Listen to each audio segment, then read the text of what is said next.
지난 시간에 이제 초준법중경에 대해서 말씀을 드렸는데, 초준법중경에 나오는 이야기는 어떻게 보면 불교의 핵심이라고 말씀을 드렸는데, 그 초준법중경만 가지고는 사실 초준법중경에 나오는 내용들을 다 이해하기가 조금 어렵습니다. 그래서 그 초준법중경을 중심으로 거기 나오는 내용을 중에서 그 각 요소들을 조금 풀어서 설명을 좀 하려고 합니다. 그래서 어떻게 보면 지난 시간에 고성제가 뭐라고 말씀을 드렸죠? 고성제는 한마디로 말하면 그러니까 고진멸도 사성제 중에서 고성제를 한마디로 말하면 뭐라 그랬죠? 오치온이라고 그랬죠, 그죠?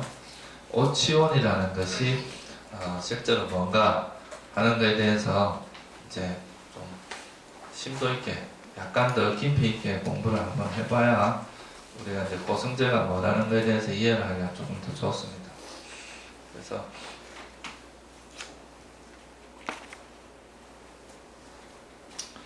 여기 지금 두 가지 경이 있는데요. 이 경은 이제 상류 때니까 그래서 그 3권에 해당하는 건데요. 그러니까 이 상류다가 그 관련된 것들, 그러니까 주제가 63가지의 주제가 있습니다. 그 중에서 22번째 주제가 뭐냐면 그 무더기에 관한, 그러니까 22번째 상류다가 무더기 상류다라고 합니다. 이거는.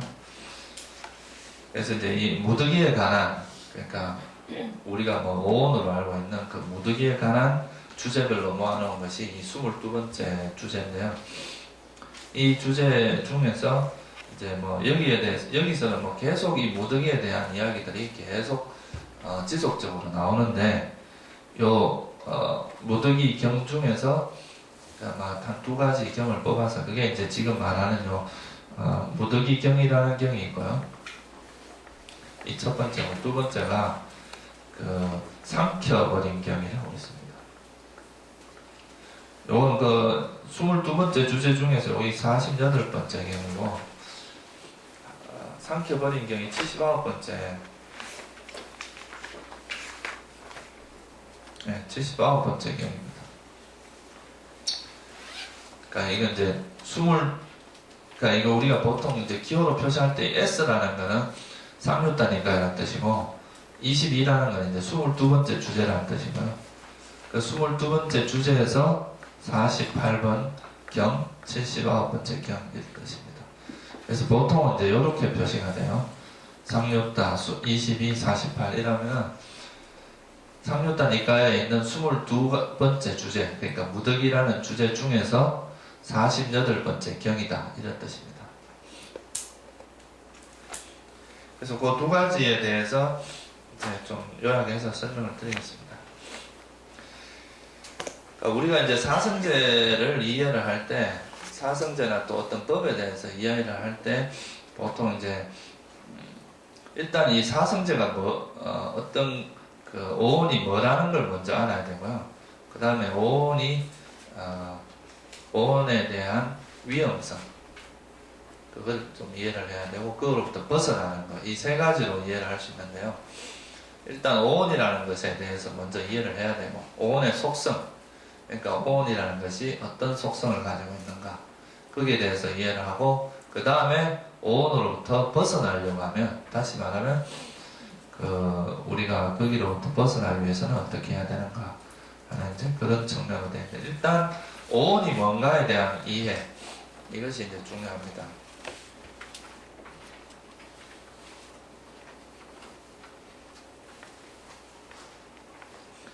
근데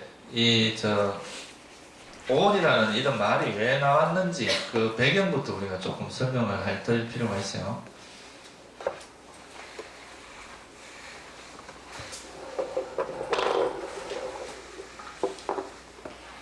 여러분들이 제일 이제 많이 이야기되고 가장 궁금한 것 중에 하나가 뭐겠어요? 나는 누구인가 하는 거겠죠, 그죠? 도대체 나라는 존재를 어떻게 볼 것인가. 그래서 나라는 거에 대한 이제 사람들은 항상 이제 자기에 대한 애착이 가장 크기 때문에 나라는 것에 대한 탐구가 항상 있고, 지금도 뭐 제일 관심 있는 건 아마 자기 자신일 겁니다. 그죠? 근데 이 나라고 하는 것을 이제 그때 당시에는 뭐 나라고 하는 것에 부처님 당시에 뭔가 영혼이 있다고 생각을 하기도 하고, 그죠? 뭐 그냥 우연 발생적으로 뭐 있다기도 생각하고, 뭐 하여튼 여러 가지 형태의 해석이 있었는데, 부처님께서는 이 세상의 본질을 이제 이 5가지 모임으로 설명을 했습니다. 오온. 그래서 이 오온이라는 게 초기 경전에 보면 굉장히 많이 나옵니다. 오온에 대해서 설명을 쭉 하는데, 우리가 이제 반야신경에도 보면 조견 오온 개공이라고 나오잖아요. 그죠? 오온. 색적 시공, 공적 시색. 그게 뭐냐 하면 수상행식 역부여시라 그러잖아요. 그죠? 그러면 이제 수적 시공, 공적 시수, 이 말이 다 생략되어 있는 거예요. 그걸 이제 수상행식도 똑같다 이 말이잖아요. 그래서 이 오온이라는 것에 대해서 첫째는 우리가 나라고 생각하는 거기에서 이 나라는 것이 근본적 입장에서 보면 뭔가 라는 것을 먼저 추구를 합니다. 그럼 이 나라는 걸 해보니까 이 오온의 집합이라는 거예요. 오온의 결합으로 되어 있다. 부처님께서 진리의 눈으로 보니까. 그래서 이제 오온으로 되어 있는 것을 또 조금 더 깊이 들여다보니까 뭐로 되어 있느냐. 이 각 오온이 색수상식이라고 하는 오온이 실제로 이것들은 계속 변하는 것이고 실체가 없다라는 것을 발견한 거죠. 그래서 이 각 요소들 색수상행식이라고 하는 5가지 이것이 무상고 무한하는 것을 통찰하고 나니까 결국은 이 오온이 공함을 알게 되는 거죠. 그죠? 그래서 이제 이렇게 되면 우리가 오온에 대한 집착이 멀어집니다. 오온에 대해서 혐오하는 마음이 일어나요. 그러니까 역겨워하고 또 이걸 멀리하려고 하는 마음이 일어납니다. 그러니까 불만족스러워하고, 이 오온에 대해서 만족스러운 게 아니라 불만족스러워하고 역겨워하고, 그러면 이제 오온으로부터 마음이 멀어지게 되고, 그래서 이제 이 오온으로 벗어난 열반으로 마음을 향하게 하는 이런 방향으로 제일 이제 근원적으로 우리가 나라는 것에 대한 집착, 나가 도대체 뭔가, 나에게 영혼이 있다, 뭐 실체가 있다, 자아가 있다, 뭐 진화가 있다, 뭐 이런 식으로 설명하는 데에서 한 걸음 벗어나서 이 나라는 것의 본질을 이제 부처님께서는 독특하게 이 5가지의 모임으로 오온으로 설명을 하셨고, 또 이 오온이라는 것은 이제 이런 걸 우리가 한마디로 말하면 이제 요소로서 설명하는 겁니다. 5가지의 요소로, 무더기로서 이루어져 있다. 나중에 이제 우리가 공부하게 될 연기법은 이 5가지 요소들의 관계성을 이야기하는 겁니다. 또 이걸 그냥 단지 요소로만 이야기하면은 이것도 그러니까 앞에서 일어난 일과 뒤에서 일어난 일의 관계성이 없어져 버리잖아요. 그죠? 그냥 뭐 갑자기 내가 여기서 약간 정신 나간 사람들 보면 그렇잖아요. 앞에서 막 이야기하다 엉뚱한 소리 하고, 이게 막 말이 이쪽에 갔다가 저쪽에 갔다 왔다 갔다 하잖아요. 그죠? 그런데 우리가 보통 이제 그 외도들의 그 가르침 중에서는 그러니까 앞에 했던 일하고 뒤에 했던 일의 관계성을 무시하는 경우가 있습니다. 인과라는 것이 없다. 인과가 별로 우리는 인과라는 것이 없고 그냥 우연 발생적으로 일어나는 거다. 이렇게 설명하는 외도들도 있었어요. 근데 부처님께서는 어떤 오온과 오온이 이렇게 진행이 되는데, 이 오온이라고 하는 것이 항상 어떤 연관성을 가지고 앞에 오온이 뒤에 오온을 관련성을 주면서 움직인다는, 그게 이제 우리가 조금 이따 공부하게 될 연기법입니다. 그래서 이 불교는 이제 이 오온의 요소를 이해하는 측면도 있고, 또 연기적으로 이해를 해야 되는 부분도 있습니다. 그래서 오늘은 하여튼 오온에 대해서 부처님께서 어떤 식으로 오온이라는 것에 어떤 식으로 이야기했는지에 대해서 먼저 말씀을 드릴게요.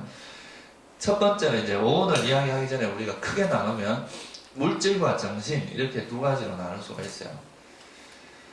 이제 물질은 루파, 빨리어로 루파라는 겁니다. 근데 이 물질의 특징을 뭐라고 했느냐? 루빠사라고 했어요. 루빠띠. 이 루빠띠라는 건 뭐냐면 변형되는 거다 이 말입니다. 변형된다. 이 말은 뭐예요? 변자는 변할 변자고 형자는 무슨 형자입니까?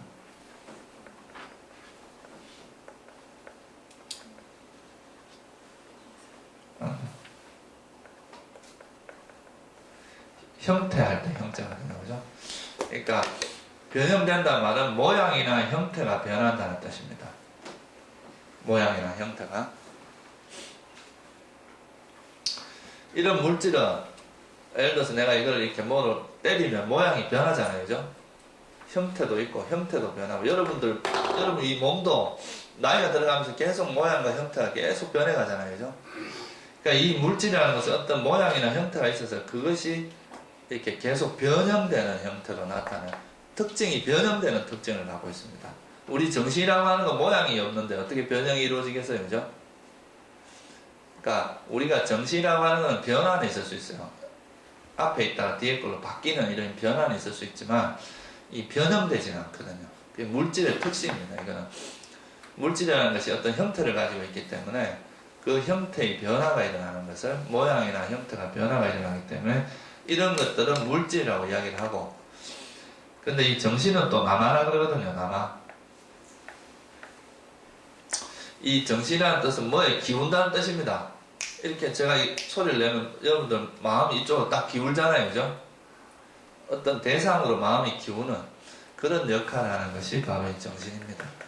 그래서 물질과 정신의 차이는 물질은 어떤 변형되는 특성을 갖고 있는 것이 물질이고 정신은 기우는 특성을 가지고 있어요. 정신 자체는 어떤 모양이나 형태가 없습니다. 여러분들 정신을 찾으려고 하면 찾을 수 없어요. 어딘가 뭔가 찾아보려고 하면 찾을 수 없어요. 그런데 작용은 있어. 뭔가의 작용은 있지만 이거는 형태를 찾아가면 찾을 수는 없습니다. 그래서 이거는 이제 물질과 정신으로 분석을 했고요.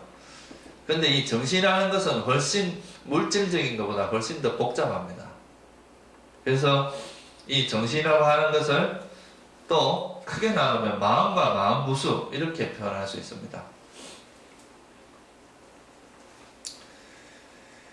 요거는 좀 이에 대해서 좀 자세하게 여러분들이 공부를 하려면 아비담마를 사실은 공부를 해야 돼요. 이건 조금 복잡한 그건데요. 여기서 너무 깊이 이야기할 필요는 없고요. 이 마음이라고 하는 것이 어떻게 보면 이제 우리가 뭔가 여러분들 이게 제가 이 손을 들었어요. 이걸 보면 이걸 뭔가 아는 게 있죠, 그죠? 뭘 알잖아요. 이게 제가 이 손이라는 거 아는 뭔가가 있죠, 그죠? 그거를 우리가 뭐라고 하냐면 그 마음이라 그래요.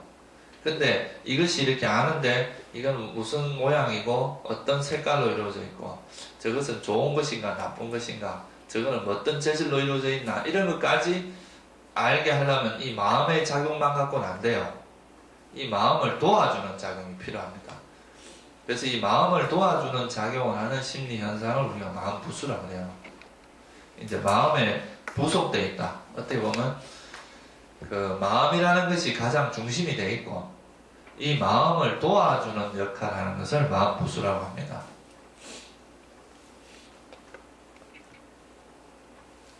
그래서 이 이제 마음과 마음 부수 이렇게 되어 있는데 이 마음은 이제 조금 이따 설명을 드리겠지만 식원이라고 하는 거하고 똑같고요. 나머지 이 세 가지 수상행은 마음 부수에 들어갑니다.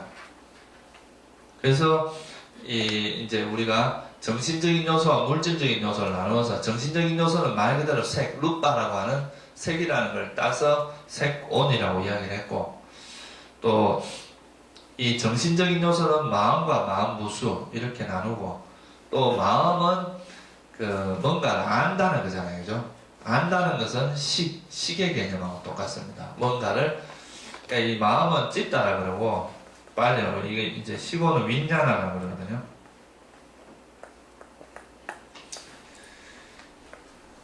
이거는 이제 대상을 안다는 뜻으로 쓰이고 이거는 식별한다 뭐 이런 뜻으로 써요. 근데 내용은 사실은 같은 이야기입니다. 그래서 어떤 대상을 아는 그 주체예요. 이 마음이라고 하는 것이. 근데 이 대상을 좀 세세하게 알려고 하면 이 마음을 도와주는 사람이 필요한 거죠. 그래서 이 마음을 도와주는 작용을 하는 것을 마음부수라고 하고, 그것을 마음부수를 또 조금 분석하면 수상행온 이렇게 분석이 가능하고요. 이 아비담마에서는 이 행온을 50가지로 분석합니다. 또 이 행온에 들어가는 게 굉장히 많거든요.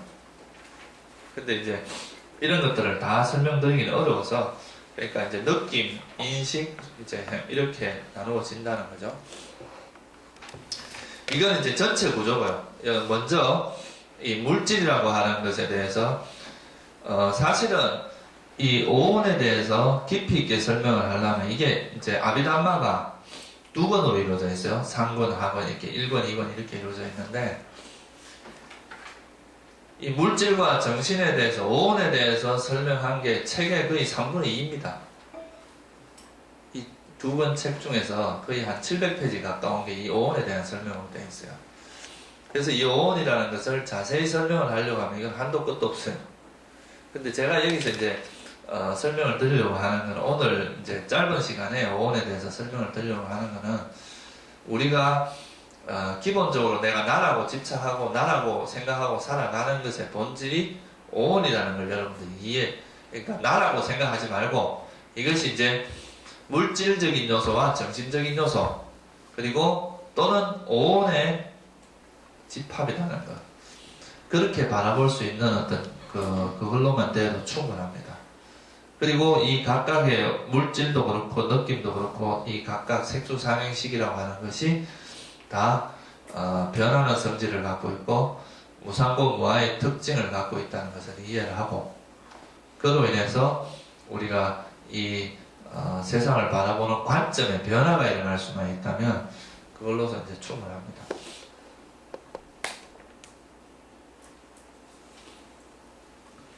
어떻게 보면 이제 우리가 이런 컵 이런 것도 그냥 우리가 이제 컵이라는 것은 우리가 이 인간 사회가 이루어지면서 서로가 소통, 커뮤니케이션을 위해서 만들어진 언어잖아요, 그죠?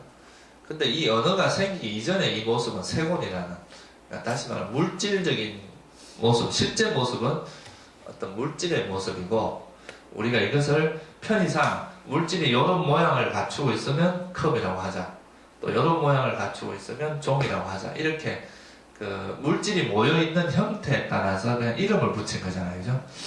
근데 이것을 그 이름이라는 것을 우리가 활용을 잘하면은 그것이 또 굉장히 유용한데, 잘못하면 이 언어라는 것이 우리의 사고를 고정화시켜 버리는 거예요. 단적인 예로, 그러니까 이 오온으로 본다는 것은 좀 본질적인 면으로 바라보는 겁니다. 우리가 여러분들이 지금 여기 있으니까 그런데, 만약에 우리가 그냥 단지 길거리 갔는데 나는 기독교인이고 처음에 이 두 사람이 만났을 때 잘 지냈어요. 근데 서로 이야기를 하다 보니 한 사람은 나는 기독교인, 나는 불교 이러니까 그때부터 인상 팍 쓰기 시작하고 서로 관계가 흐트러질 수도 있다 이 말이에요. 제가 만약에 사복을 입고 머리를 기르고 이래 나가면은 그 기독교인들이 나한테 반감을 가질 일이 별로 없잖아요, 그죠? 근데 내가 단지 스님이라는 그것만으로 그냥 싫어하고 막 그런 경우도 있거든요. 그러니까 그게 뭐냐 하면, 이 개념이라고 하는 것이 우리가 이제 서로의 소통을 위해서 만들어졌지만, 이게 고정관념화 되면 이것이 하나의 굉장히 큰 문제를 일으키기도 합니다. 이 고정관념이라는 것이. 뭐 우리가 지금은 좀 많이 없어졌지만, 냉전시대는 이데올로기의 차이에서 사람을 죽이고 살리고 하잖아요. 생각의 차이에서. 단지 그게 사실은 생각의 차이일 뿐인데 그걸로 인해서 막 진짜 죽이고 살리고까지 가능할 정도가 된다는 거죠.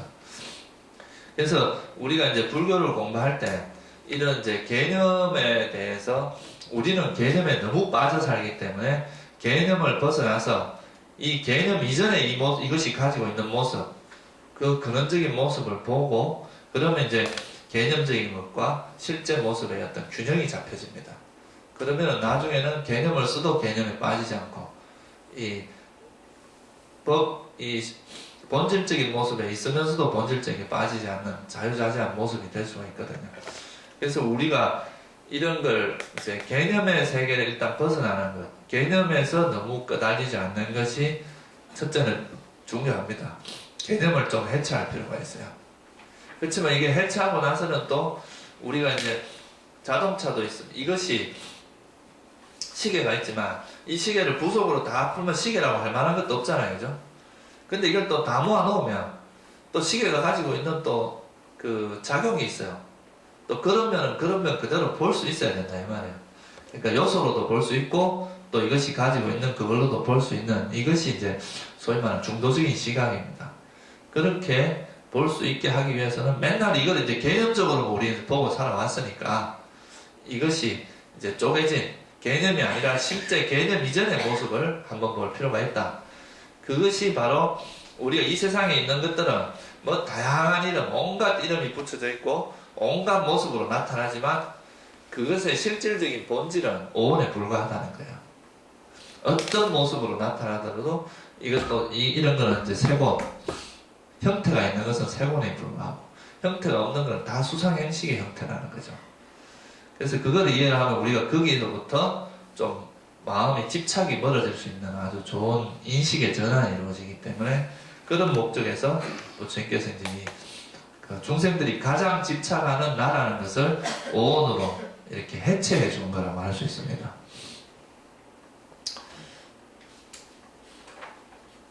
무슨 말씀인지 아시겠죠? 근데 이 오온경에 보면요. 왜 그러면 이제 이 무덕이라고 이름을 붙였느냐. 그냥, 5가지 요소, 이렇게만 붙여도 되는데, 이제 이 무덕이, 왜 이 무덕이라는 말을 붙였냐 하면은, 여기 보면 이제 경전에 보면, 이 오온경에 보면 이런 말이 나옵니다. 그, 어떤 물질이건 간에, 그것이 과거의 것이든, 미래의 것이든, 현재의 것이든, 안의 것이든, 밖의 것이든, 어떻든 간에 이것은 물질의 무덕이라고 한다. 다시 말하면, 우리가 지금 있는, 현재 있는 이 물질, 또 과거에 이게 있었던 물질도 있을 거 아니에요, 그죠? 과거에 있었다가 사라진 물질, 그것도 물질이라고 보고, 지금은 아니지만 내가 뭘 만들면 그것이 미래에 존재할 물질도 있을 거 아니에요, 그죠? 그런 거든가 이게 거칠거나 미세하거나, 내 가까이 있는 물질이나 저 멀리 있는 물질이나 어떤 거든지 물질적인 그 특징을 가진 것은 전부 물질로 바라볼 수 있는 것이 바로 이것이 바로 그래서 이걸 통틀어서 무덕이라고 표현을 한다. 무슨 말씀인지 아시겠죠? 여기 보면 이제 이 물질 어떤 각 오온이 나타나는 형태가 이렇게 11가지가 있습니다. 11가지. 제일 뒤에 보시면 그러니까 과거의 것이나 현재의 것이나 미래의 것이나 과거, 현재, 미래 3세 그 다음에 안과 박. 안박이라는 거예요. 네? 나한테 있는 거나 다른 사람에게 있는 거나 이 말입니다. 그러니까 내 몸을 이루고 있는 물질이나 내 몸 밖에 있는 물질이거나 또는 거칠거나 미세하거나 우리가 물질도 보면 아주 막 미세한 물질도 있고 거친 물질도 있잖아요. 그죠? 그 다음에 저열하거나 고귀하거나 예를 들면 뭐 저기 똥 같은 거는 좀 저열하게 느낄 거고 또 금덩어리 같은 거는 좀 고귀하게 느낄 거 아니에요. 그죠? 어떤 물질이든 간에 그 형태가 있는 변형되는 특징을 가진 것은 전부 물질로 본다 이 말이에요. 그리고 멀리 있거나 가까이 있거나 이 11가지 특징입니다. 이 11가지 양상으로 되어 있는 것은 어떤 거든 간에 물질이면 그 물질이다. 그래서 물질의 무덕이라는 표현을 쓴 거예요. 모임이다. 아시겠죠?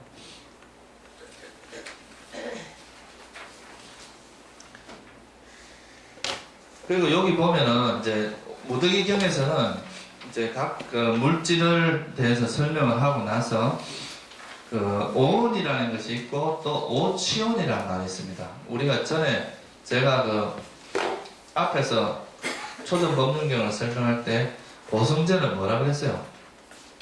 한마디로 말하면 오치온이라고 했죠, 그죠? 그럼 이 오치온이라는 말과 오온이라는 말의 차이는 뭔가? 이거는 조금 이따가 오온에 대해서 먼저 설명을 하고 나서 말씀드릴게요. 우선에 이 오온에 대해서 좀 알아보고 설명을 드리겠습니다. 그러면 이제 오온 각각에 대해서 다시 한번 설명을 드릴게요. 세본이라고 하는 건 이제 물질을 이야기하는 거고 이 물질의 특징은 뭐라 그랬어요? 변형되는 것이다. 그죠? 뭐에 의해서 변형됩니까?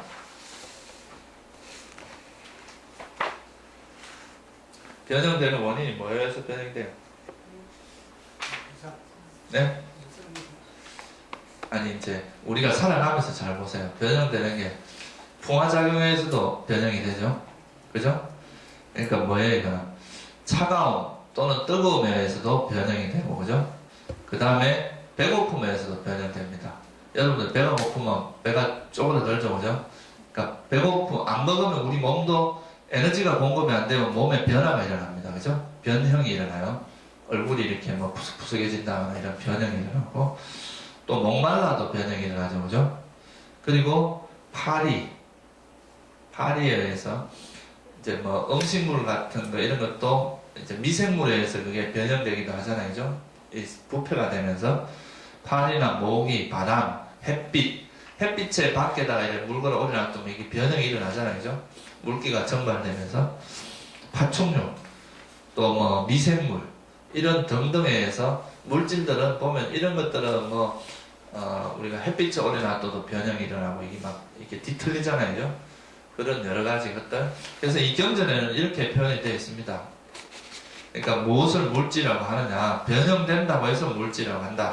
이 변형된다는 건 아까 제가 말씀드렸듯이 형태나 모양의 변화가 일어나는 걸 의미합니다. 그래서 물질을 다른 말로 장애 이런 표현도 씁니다. 왜냐하면 우리가 이렇게 손에다 이렇게 가리면 눈이 안 보이듯이 뭔가 장애하는 요소잖아요, 그죠? 그런 의미도 있다고 보고는 거죠.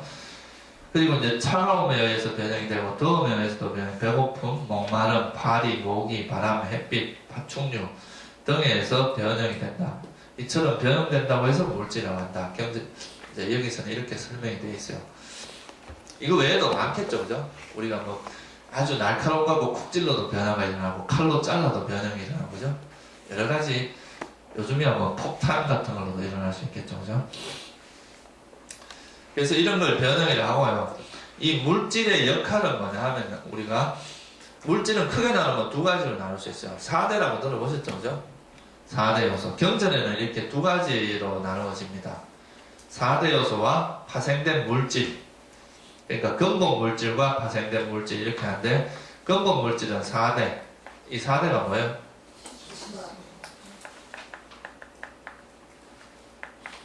이 지수화풍이라고 하는 4대가 있고, 파생된 물질은 뭐 이제 이 4대의 형태 변화라고 보시면 돼요.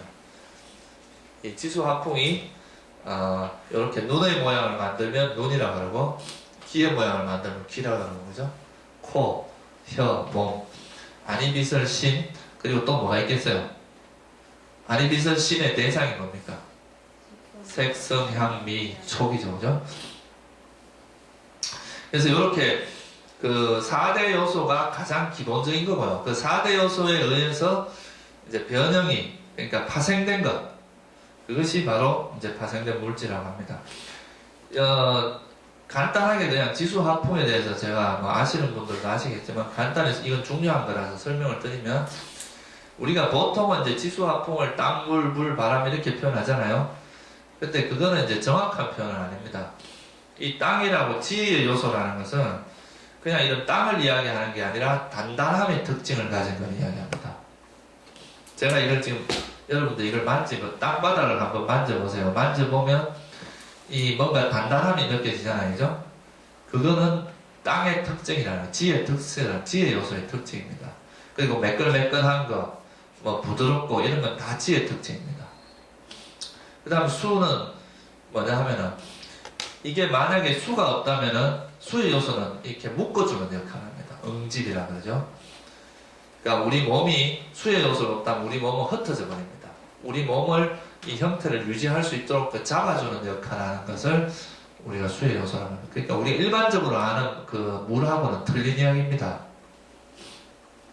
그리고 물은 그러니까 이게 이제 서로가 이렇게 끌어당기고 모양을 유지해 주려고 하는 게 있으니까 흩어지지 않고 어떻게 되겠어요? 흘러가겠죠, 그죠?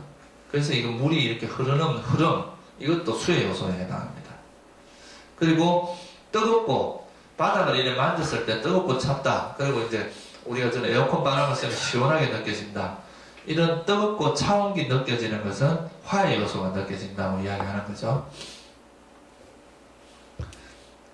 그리고 제가 지금 이런 손으로 움직이는 거 이거는 뭐겠어요? 풍대죠, 그죠? 이건 움직임. 그리고 또 움직이다가 내가 이렇게 썼어요. 이 지탱해주는 거 이것도 풍대입니다. 그러니까 움직이고 지탱하는 거 이건 풍대의 특징입니다. 그래서 이 지수화풍이라고 하는 것은 단순히 땅, 물, 불, 바람 이게 아니라 어떤 그 요소로서 설명을 하는 거고, 그래서 모든 물질은 지수화풍이 다 있습니다. 따로 지만 있고 수화풍이 없는 경우는 없다는 거죠. 근데 우리가 이제 이런 이렇게 단단한 것들, 땅이라고 하는 것들은 다른 요소보다 지혜 요소가 좀 뭐라는 거예요. 지혜 요소가 특별히 많은 것을 땅이라고 이야기를 하고, 물의 요소가 특별히 많으면 수라 그러고. 무슨 말씀인지 아시겠죠? 만약에 우리가 물에서 땅의 요소가 없으면 뭐 공중에서 붕 떨어져도 안 다칩니다. 이거는 이제 우리가 땅과 땅이 부딪혔을 때 큰 고통이 일어나는 거잖아요, 그죠? 땅의 요소와 땅의 요소가. 근데 만약 물의 요소가 있다 그러면 그런 일이 일어나지 않겠죠, 그죠? 그래서 그 바람이라는 것은 바람의 요소가 현저한 것. 근데 모든 물질에는 지수화풍이 항상 함께 있다는 것을 여러분들이 이해를 하셔야 됩니다. 그래서 어떤 물질이든 간에 지수화풍은 항상 함께 존재한다는 것. 그래서 이제 이 지수화풍을 바탕으로 해서 아까 말씀드렸듯이 우리가 어떤 형상을 보기 위해서 눈이 필요하잖아요, 그죠? 그래서 이런 우리가 바깥에 대상이 들어오는 문의 역할도 합니다, 물질이. 문의 역할을 하는 게 뭐겠어요? 안, 이, 비, 설, 신, 이 5가지는 색성한 미촉이 들어오는 문의 역할을 하죠, 그죠? 토대의 역할도 합니다. 이 토대라는 것은 안식이 뭘 의지해서 일어납니까? 눈을 의지해서 일어나잖아요. 이식은 귀를 의지해서 일어나요. 그래서 이거는 안이비설 신이라고 하는 전오식이 일어나는 물질적인 토대 역할을 한다. 그래서 토대라는 표현도 쓰고요. 물질이 하는 역할을 해야 하는 거예요. 대상이 되기도 합니다. 대상은 뭐가 되겠어요? 그렇죠. 색성향 미촉, 그죠? 이게 이제 대상이 되고, 지도 대상이 될 수 있고, 지수화풍도 우리 마음의 대상이 될 수 있잖아요, 그죠? 그러고 보세요. 우리가 접촉한다는 건 뭐를 의미하겠어요? 뭔가를 우리가 만졌을 때 느껴지는 거는 뜨겁고 차가운 게 느껴지거나, 그죠? 아니면 단단하거나 매끌매끌하거나 부드럽고 몰랑몰랑하고 이런 건 다 만져서 느껴지는 거잖아요. 그러니까 이건 지혜 요소고, 뜨겁고 차가운 건 화의 요소고, 또 이렇게 만졌을 때 이게 안 내려가고 지탱하는 힘이 있잖아요. 지탱하는 거. 이거는 뭐겠어요? 풍대입니다, 풍대. 또 이렇게 앉아있는데 꿈틀하는 거 이런 것도 풍대의 역할. 우리가 뭐죠? 물고기 같은 거 만지면 물고기가 꿈틀하잖아요. 그거는 풍대죠, 그죠? 그런 것들을 우리가 느낄 수 있어요.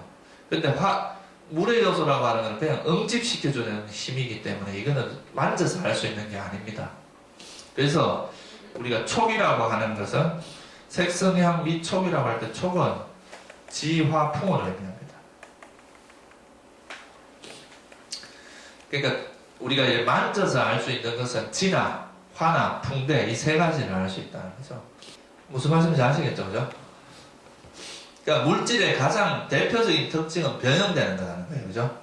어떤 형태와 모양이 계속 시간의 변화에 따라서 계속 변형이 일어나는 것이 물질의 특징이고, 이 물질은 우리 그 수행이나 우리 정신 세계에서 우리가 이제 생각이 일어나는 걸로 따질 때는 문과 토대와 대상의 역할을 하는 것, 그것이 이제 중요한 역할로 들어간다. 무슨 말씀인지 아시겠죠? 여기서 한 가지 더 언급하고 싶은 건 심장토대라는 말이 있습니다.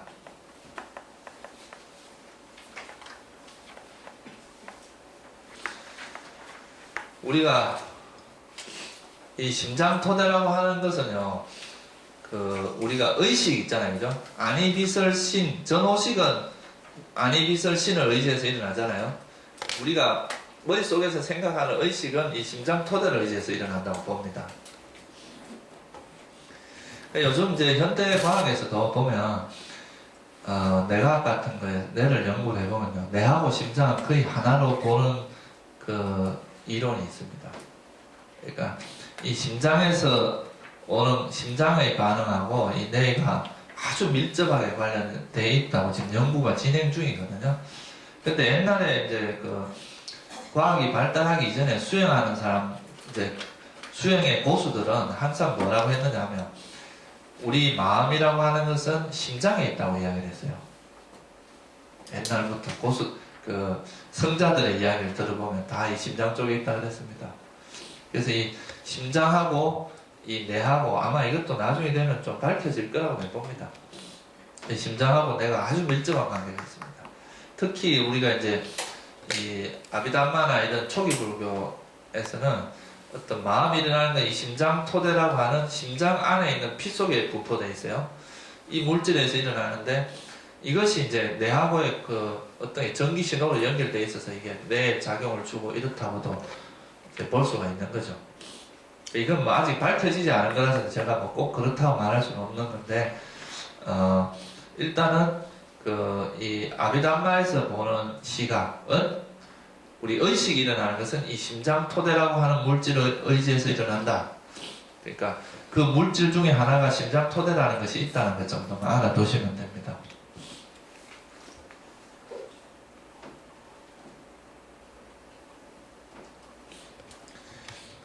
이 심장이라는 것이 참 중요한 역할을 하는 게요.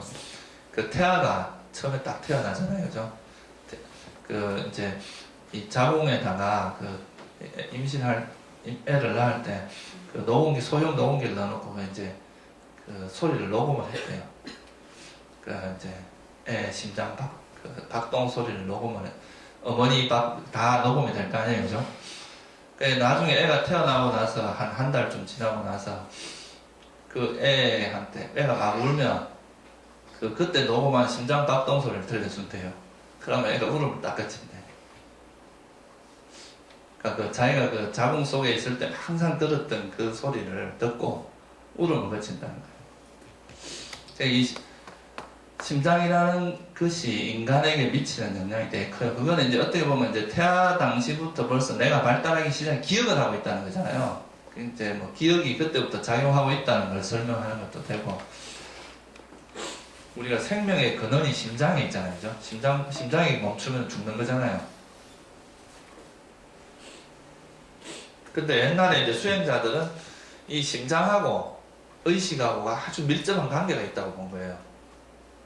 심장이라는 것과 의식이라는 것이. 그래서 어쨌든 우리가 이제 이런 물질, 이거는 이제 이런 물질뿐만 아니라 우리 몸도 마찬가지입니다. 우리 몸도 지수 화풍이라는 것이 이루어져 있고, 또 이런 뭐 아니비설신이라고 하는 것, 심장 토대, 이런 거는 살아있는 생명체에게만 있는 특징입니다. 이런 건 아니비설신이 없잖아요, 그죠? 무정굴에는 그 심장이라든가 심장 토대라든가 아니비설신이 없어요. 살아있는 생명체에게만 있는 거라고 할 수 있습니다. 그래서 여러분 이제 변형되는 특징을 가진 물질적인 것은 우리가 세곤이다. 그것이 과거의 것이나 현재의 것이나 미래의 것이나 안의 것이나 밖의 것이나 가깝거나 멀거나 고귀하거나 저열하거나 또는 거칠거나 미세하거나 어떤 형태든 간에 이런 변형되는 특징을 가진 것은 전부 세곤이다. 이렇게 본다는 거죠. 그 다음에 이 정신이라고 하는 것은 특징이 뭐라 그랬어요? 어떤 대상이 나타났을 때 그걸로 기우는 거라 그랬잖아요, 그죠?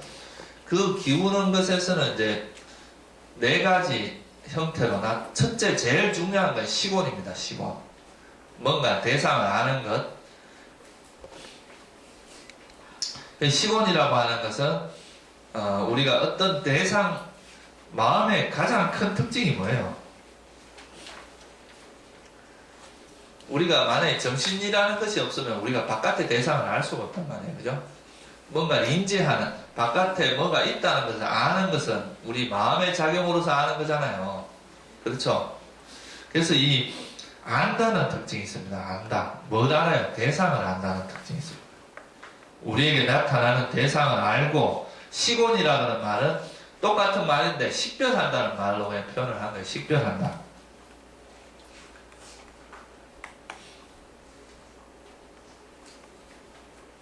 시곤을 먼저 이야기하는 게 좋을 것 같아요.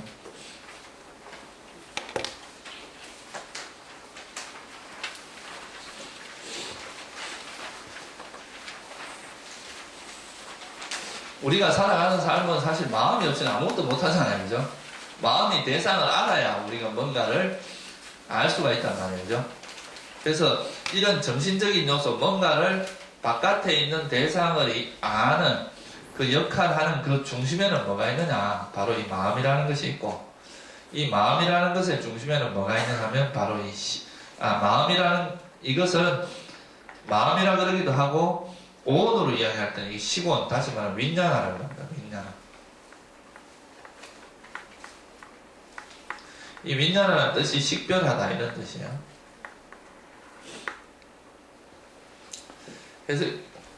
그래서 이거를 중국에서는 알식자를 써서 시곤이라고 표현을 한 거죠.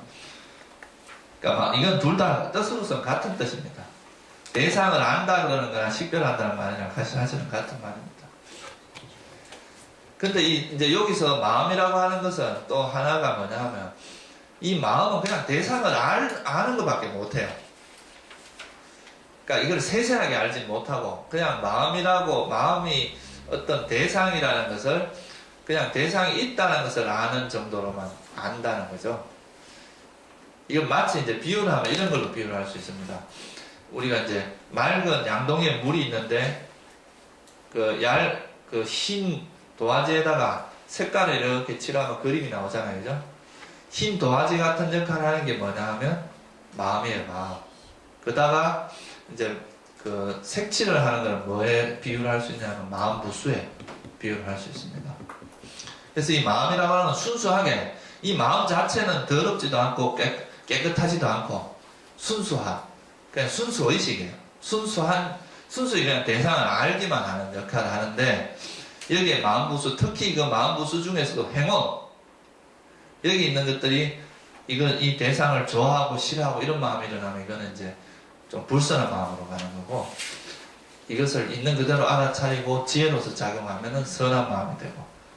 그러니까 여기에 어떤 색깔을 집어넣느냐에 따라서 우리 마음의 형태가 달라지는데, 이 마음 자체는 그런 오염된 것이 하나도 없다는 거예요. 그러니까 왕은 순수하고 깨끗한데, 여기에 이제 간신배가 붙느냐, 충신이 붙느냐에 따라서 그 왕을 지칭할 때, 저 왕은 성군이다, 폭군이다, 이렇게 이야기하는 거랑 똑같은 거죠. 그래서 이 마음 자체는 그냥 대상을 순수하게 아는 역할을 하는 그런 것이다. 무슨 말씀인지 아시겠죠? 그래서 이걸 가지고 뭐 본래 마음은 깨끗하다 이렇게 말하는 경우가 있습니다. 원래 우리가 깨끗한데 여기서 오염된 것들, 그러니까 다시 말하면 탐진치로 물들어 있는 이것만 버리면 마음은 깨끗하거든요. 이제 이 오염된 것들을 이 탐진치라고 하는 마음부수가 결합이 됨으로써 우리 마음이 오염된다 이렇게 말할 수 있어요. 그래서 이 마음을 중국에서는 이걸 심왕이라고 표현했습니다. 비유를 할 때 왕과 같다 이거죠. 이 정신작용에 있어서 이 왕의 역할을 하고, 여기에 이제 마음부수라고 하는 것이 결합이 돼. 그죠?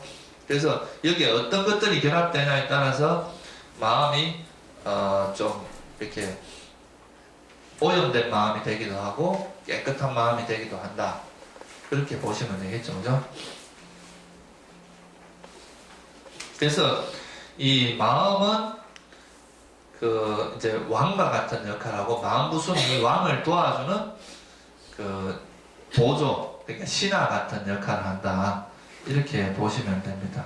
그래서 이 마음이 아주 중요하고, 그리고 이 마음을 보통 이제, 그래서 사람들이 이 마음을 자아로 생각하는 경우가 많습니다. 이 물질이 내가 아니라는 건 우리가 조금만 우리가 이제 옛날에는 뭐 이 몸이 나라고 생각을 하는 경우도 많았겠지만, 요즘은 그래도 조금만 깊이 이제 생각을 해보면 나라고 하는 것은 그냥 세포의 모임이잖아요. 그죠? 그렇잖아요. 그죠? 우리가 뇌라고 하는 것도 한 1000억 개 되는 신경세포의 모임이거든요. 뇌세포의 모임이란 말이에요.